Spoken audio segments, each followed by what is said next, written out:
Hi guys. So for our module 1 Padlet discussion, it asks us to choose a myth, a changing pattern, and a theory for the second part. And a myth I chose to choose, well, I couldn't choose between two of them. The first one was a good sex life is the best predictor of marital satisfaction. And we're all grown here, and I have a son, so but I can honestly say that is a myth. I do agree with that. And mainly because you can have all the good sex life in the world, but if there are no morals, there's no loyalty, it's disrespect, there's no mutual anything, just the sex is good, the relationship isn't going to go anywhere, quite frankly. So I do agree that that is a myth. No, I'm saying it is a myth. I'm disagreeing with it. That's what I meant to say. So sorry. And also the second one was happily married people don't have conflict. I totally disagree with that because you can be happily married, but that doesn't mean you're gonna agree on everything.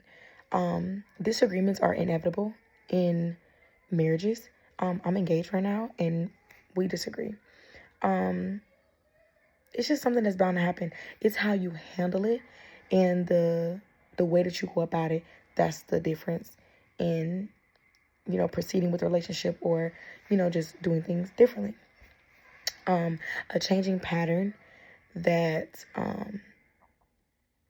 stood out to me personally was birth rates. Mainly because I do agree that, as it stated, people are delaying having kids to their late mid-30s. And I feel like that is because I don't really know the difference between Gen Z, Gen X, but we were born in poverty and, broken homes, toxic homes. And I feel like our generation and like maybe a step above us, we don't want our kids to go through what we went through. So a lot of people are delaying those births because who wants to bring kids into poverty? And especially in this economy, inflation is real. It's been going up and up and up and up. Like I have soon to be 2-year-old, and diapers are $50 a box. Wipes are $10-$20 a box. His clothes alone his outfits are $20 something dollars. Shoes are now $100. Like it is very, very, very expensive. So I do feel like that is a changing pattern that I do agree with, and it stood out to me personally because I had my baby at 19. Love my baby to death, but honestly should have waited, truth be told. The last part was theories, and it says which theory makes the most sense personally and why. The theory that made the most sense to me was the conflict theory, which was, society is being characterized by inequality, conflict, and society struggles over scarce resources and focusing on social class and gender.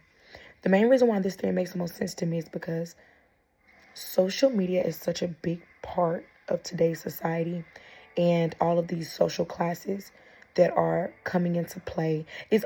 Social class has always been there, but now we see 19, 20-year-olds having more money than people that's 30, 40 with degrees. Like it's just not everybody's like idolizing the BBLs. Everybody idolizing the designer, the Gucci, the Louis. Everybody's idolizing it. So, social classes and genders, especially as well too, it's just becoming a real thing with conflict and stuff. It's definitely separating everybody because you're separating people that idolize one thing, and then the other separation is people that idolize another. So that's something that makes the most sense personally to me, and it's definitely something we see over the years is getting bigger and bigger and bigger and more serious, as I can say, because now people are like pulling out.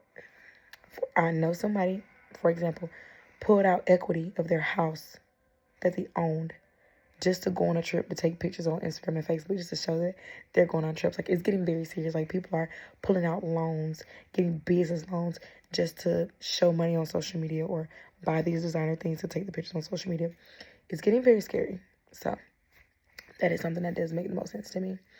Last thing was what's one thing you noticed in the video about the families and TV media over time. So watching the video, like how it started with was it Where's Beaver? Where's in the Andy Griffin show and stuff, and then it went to like the Modern Family. You definitely see the TV shows go from showing morals and values of a traditional family, like in the Where's Beaver clip. He mentioned that, you know, the role of a woman is to stay in the house. That's why women cook in the house and men cook outside. He was trying to do like a analogy there.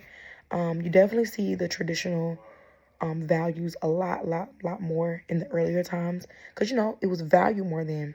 But over time, as you went through the TV series and the shows and things, it goes from routine to, like how they mentioned, mockery of the middle class.